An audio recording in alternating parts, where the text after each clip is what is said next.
અને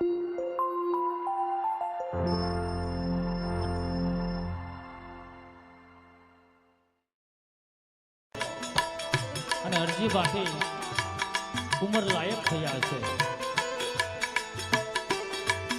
અને હરજી બાટીએ એમની મઢીએ અંજવાળી બીજના દિવસે રામદેવજી બાપાના પાઠ માંડ્યા છે, પાઠ પીરા છે અને હરજી બાટી આજે બેઠા બેઠા ભજન સત્સંગ કરે છે, પણ ભજન સત્સંગ તો કેવા હતા?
ભજન સત્સંગ કરે એ ભજનનો અવાજ રામદેવજી બાપાએ રણુજામાં સાંભળ્યો.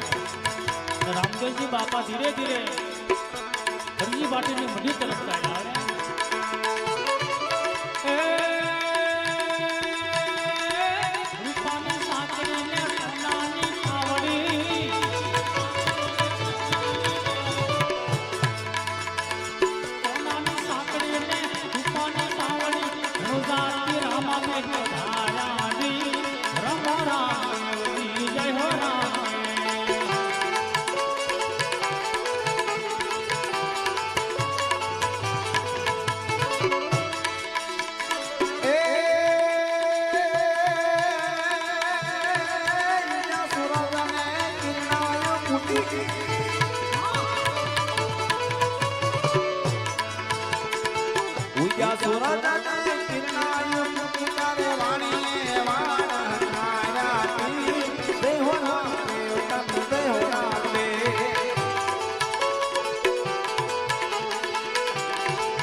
હરજી બાટીનો અવાજ સાંભળી રામદેવજી બાપા હરજી બાટીની મઢીએ પધાર્યા છે.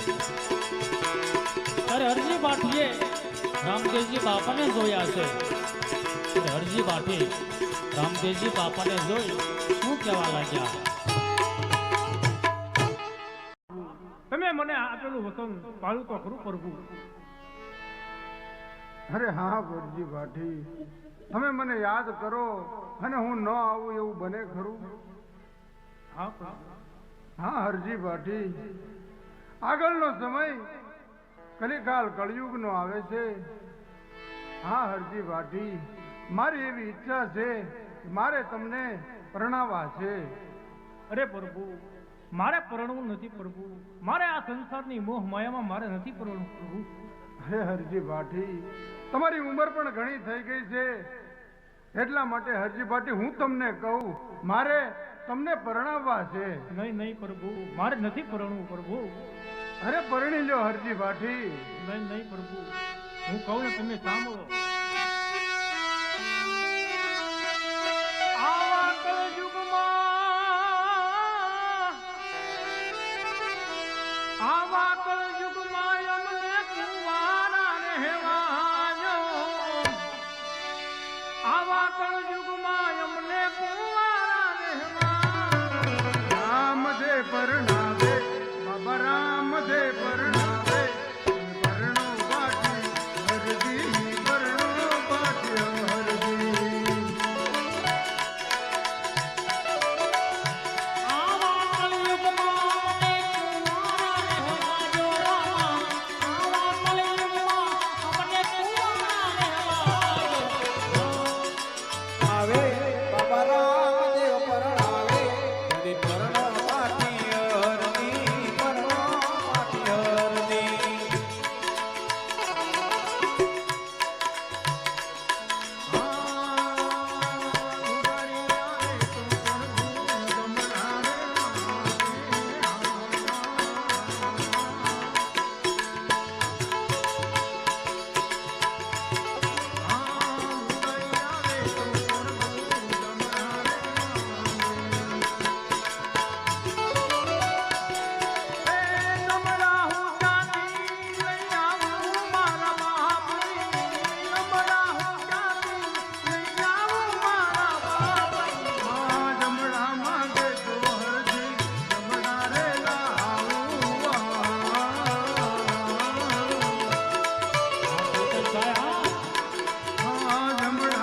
સાસુ ગણું એ તો મારી બેન કહેવાય, અને સસરો ગણું તો એ તો મારો સગો બનેવી કહેવાય, અને કુંવારી કન્યા પ્રભુ એ તો મારી સગી ભાણેજરી કહેવાય પ્રભુ. તો મારે નથી પરણવું પ્રભુ. હા હરજી ભાટી, તમારી ભક્તિ જોઈ હું અતિ પ્રસન્ન થયો છું. હા હરજી ભાટી, હવે હું કહું અને તમે સાંભળો હરજી ભાટી. હું તમને એક ધર્મનું પ્રતીક, એક ધર્મ ધજા આપું છું, અને સાથે સાથે એક લીલો ઘોડીલો આપું છું. જ્યાં તમે જાઓ, એક ગામથી બીજે ગામ જાઓ, ત્યાં ઘોડીલાનું સ્થાપન કરજો, અલખનો આરાધ કરજો અને ભજન સત્સંગ કરજો. બહુ સારું પ્રભુ. અને હા હરજી ભાટી, આ માર્ગની અંદર તમને વિપદ વેળા આવે, કપરો સમય આવે, ત્યારે તમે મને અંતરથી યાદ કરજો. હું તમારા અંતરના નાદથી આવીને ઉભો રહેશ હરજી બહુ સારું ભાટી. પ્રભુ. આ મારું તમને વચન છે. બહુ સારું પ્રભુ.